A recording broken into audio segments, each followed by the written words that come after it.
1950 में आया आर्टिकल 25। कांग्रेस 1950 में आर्टिकल 25 को लेकर आई, जिससे धर्म परिवर्तन को मान्यता दे दी गई। और सबसे ज्यादा किसका धर्म परिवर्तन हुआ ये सब जानते हैं, लेकिन ये तो सिर्फ शुरुआत थी।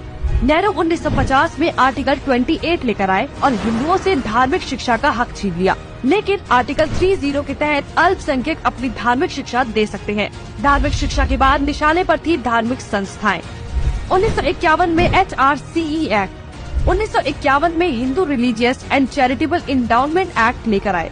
उन्होंने कारण दिया कि बड़े मंदिरों का रखरखाव सही से हो सके, लेकिन इसकी आड़ में कब्जे कर लिए, जिसके तहत भारत में मौजूद बड़े बड़े मंदिरों का प्रबंध सरकार ने अपने हाथों में ले लिया और मनमाने ढंग से इनकी संपत्ति का दुरुपयोग किया। और ये सिर्फ हिंदुओं के मंदिर पर लागू था, बाकी धर्मों या धार्मिक स्थल पर लागू नहीं था। 1956 में हिंदू कोड बिल आया। 1956 में नेहरू सरकार हिंदू कोड बिल लेकर आई, लेकिन अल्पसंख्यकों के लिए इन्होंने पर्सनल लॉ बोर्ड को बिल्कुल हाथ नहीं लगाया।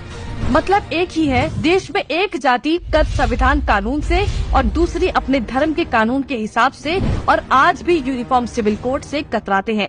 कांग्रेस ने लगाई आरक्षण की आग। कांग्रेस आरक्षण लेकर आई, जिससे हिंदुओं को बांटने का काम किया गया, जिससे सबसे बड़ा नुकसान हिंदुओं को हुआ।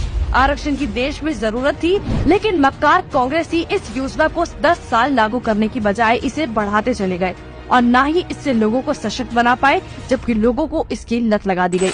इंदिरा का कार्यकाल। साल 1976 में इमरजेंसी के दौरान ही इंदिरा ने संविधान में सेक्युलर शब्द को जबरदस्ती घुसा दिया, जिसको लेकर संसद में कोई चर्चा तक नहीं हुई। मतलब कि हिंदू बहुसंख्यक होते हुए भी भारत हिंदू देश नहीं कहलाया जा सकता, जबकि आप हमारे आसपास देखेंगे तो सभी मजहबी देश हैं, लेकिन हिंदुओं के लिए कोई देश नहीं बचा। इसके बाद हिंदुओं के कानूनी अधिकार और इतिहास निशाने पर थे।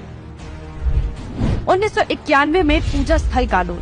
1991 में कांग्रेस ने पूजा स्थल कानून बनाया, जो बेहद हिंदू विरोधी कानून था, क्योंकि इस कानून के तहत हिंदू, सिख और जैन मुगलों के कब्जे से मंदिरों को छुड़ाने के लिए लड़ाई ही नहीं लड़ सकते।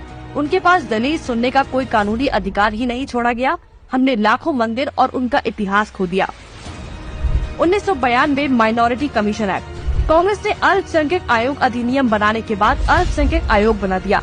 ऐसा करके कांग्रेस ने धर्म विशेष के लोगों को स्पेशल दर्जा तो दिया ही, हिंदुओं को बांट दिया, जिसके तहत सरकार की हर योजना का सबसे ज्यादा फायदा धर्म विशेष के लोगों को ही मिलता है, जिससे कांग्रेस ने सांप को भी मार दिया और लाठी को भी नहीं टूटने दिया।